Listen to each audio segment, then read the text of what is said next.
اور جب موسیٰ نے اپنی قوم سے کہا کہ بھائیو، تم پر اللہ نے جو احسان کیے ہیں ان کو یاد کرو، کہ اس نے تم میں پیغمبر پیدا کیے اور تمہیں بادشاہ بنایا اور تم کو اتنا کچھ عنایت کیا کہ اہل عالم میں سے کسی کو نہیں دیا۔ اے بھائیو، تم ارض مقدس یعنی ملک شام میں، جسے اللہ نے تمہارے لیے لکھ رکھا ہے، داخل ہو چلو، اور دیکھنا مقابلے کے وقت پیٹھ نہ پھیر دینا، ورنہ نقصان میں پڑ جاؤ گے۔ وہ کہنے لگے کہ موسیٰ، وہاں تو بڑے زبردست لوگ رہتے ہیں، اور جب تک وہ سرزمین سے نکل نہ جائیں ہم وہاں جا نہیں سکتے۔ ہاں، اگر وہ وہاں سے نکل جائیں تو ہم جا داخل ہوں گے۔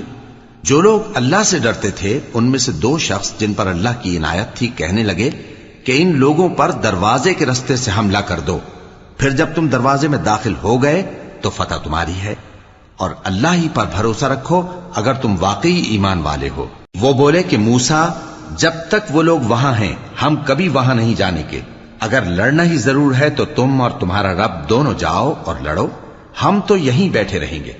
موسیٰ نے اللہ سے التجا کی کہ پروردگار، میں اپنے اور اپنے بھائی کے سوا اور کسی پر اختیار نہیں رکھتا، سو تو ہم میں اور ان نافرمان لوگوں میں جدائی کر دے۔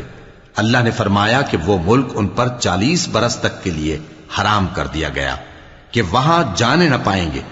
یہ اسی علاقے میں جہاں اب ہیں سرگرداں پھرتے رہیں گے، تو ان نافرمان لوگوں کے حال پر افسوس نہ کرو۔